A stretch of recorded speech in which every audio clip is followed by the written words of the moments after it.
আমরা জাকাত কম বেশি সবাই দিয়ে থাকি, কিভাবে জাকাত দিলে মানুষের উপকার আসতে পারে এই নিয়ে একটা ভিডিও আশা করছি সবার মাঝে ভিডিওটা শেয়ার করে দিবেন। কিভাবে জাকাত দিবেন? আপনি জাকাতের টাকা দিয়ে খেয়াল করবেন, একটু ক্রস চেক করে নিতে হবে, ডবল চেক করে নিতে হবে। যেই ফ্যামিলিতে জাকাত দিবেন কর্মক্ষম উপার্জনের মতো করতে পারে এরকম ছেলে আছে কিনা, থাকলে ওর একটা অটো রিকশা কিনে দেন, সিএনজি কিনে দেন, ওই সিএনজি চালিয়ে ওর ফ্যামিলিটা দিব্যি চলে যাবে, ঠিক কিনা?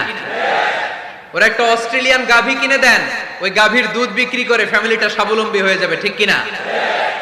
লক্ষ্মীপুরে আমি ওয়াজ করলাম, বললো হুজুর আমরা এইভাবে একটা জাকাত ম্যানেজমেন্ট প্ল্যাটফর্ম গড়ে তুলেছি, এখানে আমরা টাকা জমিয়ে জমিয়ে আমাদের এলাকার যে সমস্ত ছেলেগুলো কর্মক্ষম, তাদের ঘরে টাকা পয়সা নাই, আমরা জাকাতের টাকা দিয়ে ওদেরকে প্রবাসী বানিয়ে দেই, বিদেশে পাঠিয়ে দেই, ওর কষ্টা অর্জিত সম্পদ দিয়ে ওর ফ্যামিলি এখন দেদারসে চলছে, কোনো জাকাতের লাইনে যে তারা নিজেদেরকে আর অপমান বোধ করছে না।